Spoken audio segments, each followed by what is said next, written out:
Pagbasa sa Aklat ng Kawikaan, Kabanata 13, Talata 1 hanggang 25.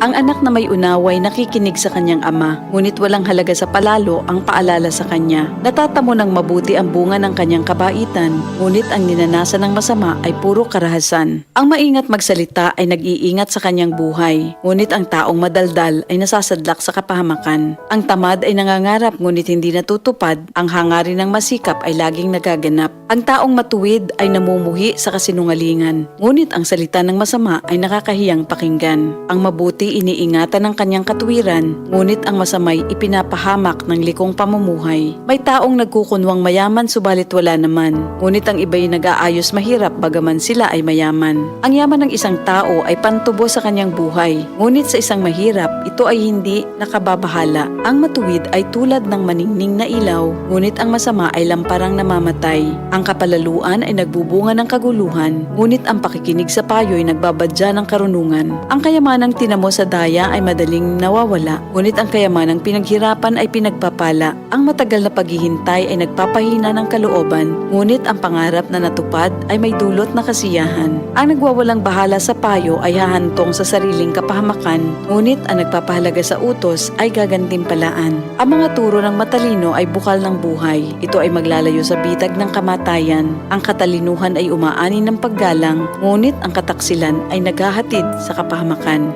Ang katalinuhan ng isang tao ay nakikita sa kanyang gawa. Sa kilos ay nakikilala ang taong walang unawa. Ang masamang tagapagbalita ay lumilikha ng kaguluhan, ngunit ang mabuting tagapamagitan ay lumulutas ng alitan. Kahihiyan ng kasasadlakan ng hindi nakikinig sa saway, ngunit ang tumatanggap ng payo ay mag-aani ng karangalan. Ang pangarap na natupad ay may dulot na ligaya, ngunit ayaw iwan ng masama ang kasamaan niya. Ang nakikisama sa may unawa ay magiging matalino, ngunit ang kasama ng mangmang ay masusuong sa gulo. Ang hinaharap ng masama ay kahirapan sa buhay, ngunit sagana ang pagpapalang sa matuwid ay naghihintay. Ang matuwid ay nag-iiwan ng pamana hanggang sa kaapu-apuhan, at sa matuwid na uuwi ang naipon ng isang makasalanan. Ang bukid ng mahihirap may pangakong kasaganaan, ngunit ito'y nasasayang dahil sa kawalan ng katarungan. Mapagmahal na magulang, anak ay dinidisiplina. Anak na di napapalo, di mahal ng magulang. Ang matuwid ay sagana sa lahat ng kailangan, ngunit ang masama ay palagi namang nagkukulang.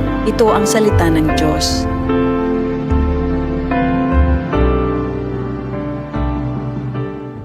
Goodbye to me, Mancha. Hello, bright bar blue. Isang labanan yan. Bright bar blue. Pride Bar Blue with powerful stain-away enzymes. Malupit magtanggal ng dumit mancha pero di masakit sa kamay. Goodbye to me, Mancha. Hello, bright bar blue. Isang labanan yan. As tested ang cotton and polycotton. Sa mancha, malupit. Sa kamay mo, mabait. Pride Bar Blue manufactured by ACS Manufacturing Corporation. ISO certified world-class quality. ACS. Santon Plus Herbal Capsule. Ako si Jessa, 25 years old. Dati may leukemia ako. Kasabay sa pag-take ko ng aking mga gamot, ang Santon Plus Herbal Capsule. Ang laking tulong talaga ng Santon Plus. And finally, I'm a leukemia survivor. Santon Plus. Mabibili sa mga butika. Ito ang DCXL News. 558 kHz. 6 na dekadang maaasahan sa balita at serbisyo publiko. Ang himpilan ng RMN Network sa Mega Manila. Live sa radyo at online.